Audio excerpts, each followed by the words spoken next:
advocate for migrants' rights, uphold our dignity in the workplace, and defend the community against all forms of discrimination, exploitation, and abuse.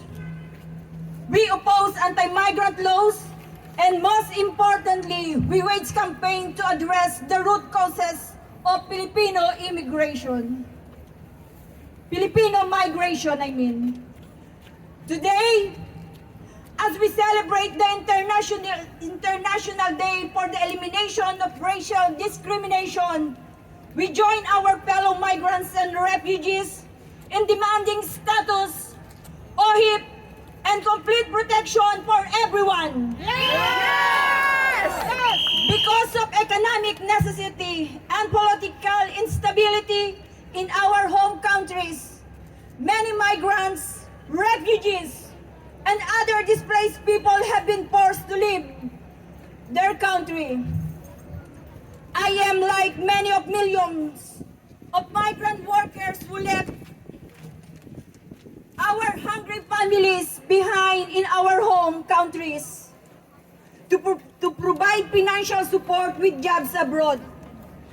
My experiences made me stop and learn the root causes of our migration, which is poverty and exploitation in the Philippines. As a migrant laborers in Canada, we have endured exhaustion, sleepless nights, and grief. During the pandemic, our situation has gotten worse.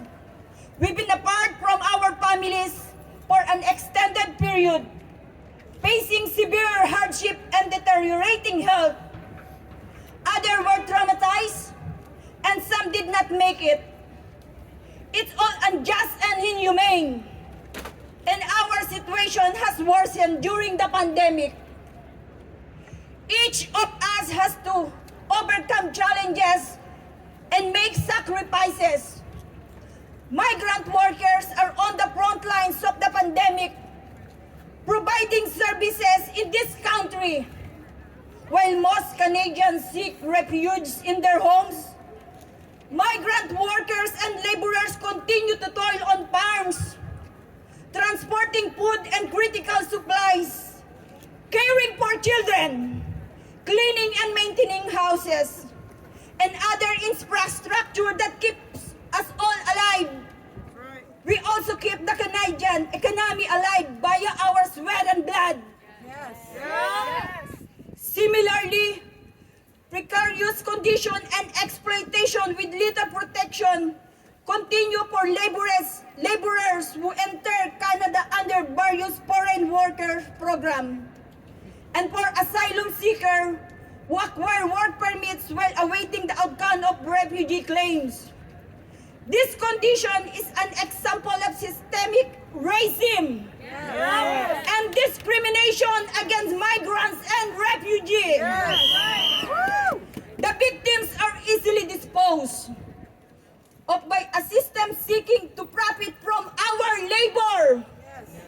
The current hype and acts of violence against people of color, migrants, refugees, and displaced peoples are part of global capitalism scheme.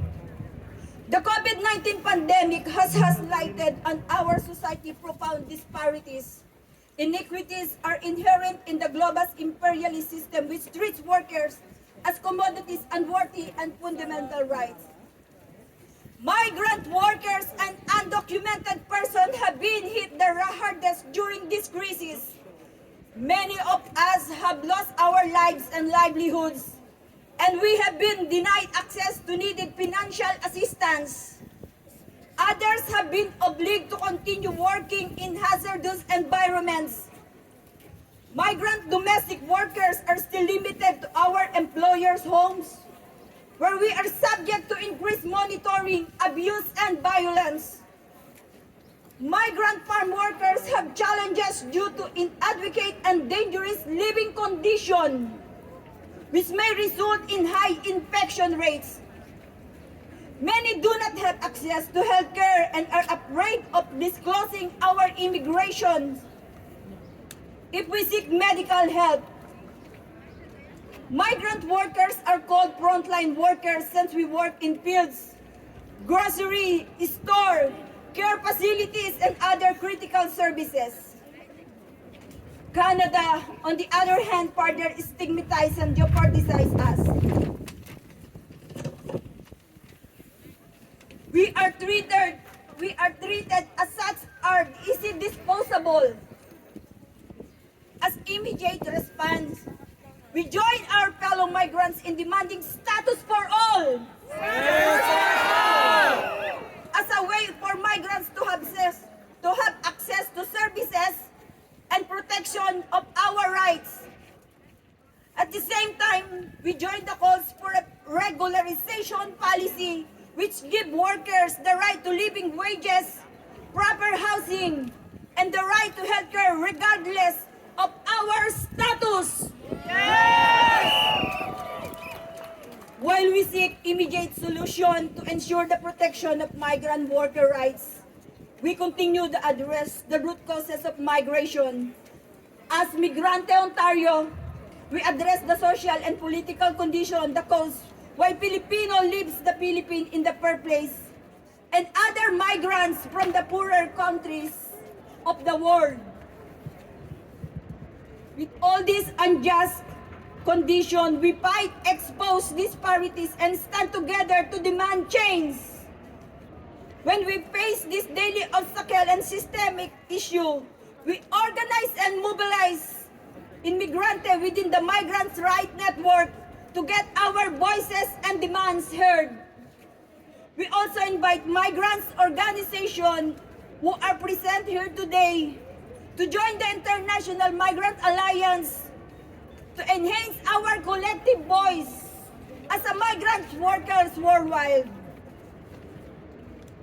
Thank you. And now, we call and we demand to the Canadian government and to Mr. Prime Justin Trudeau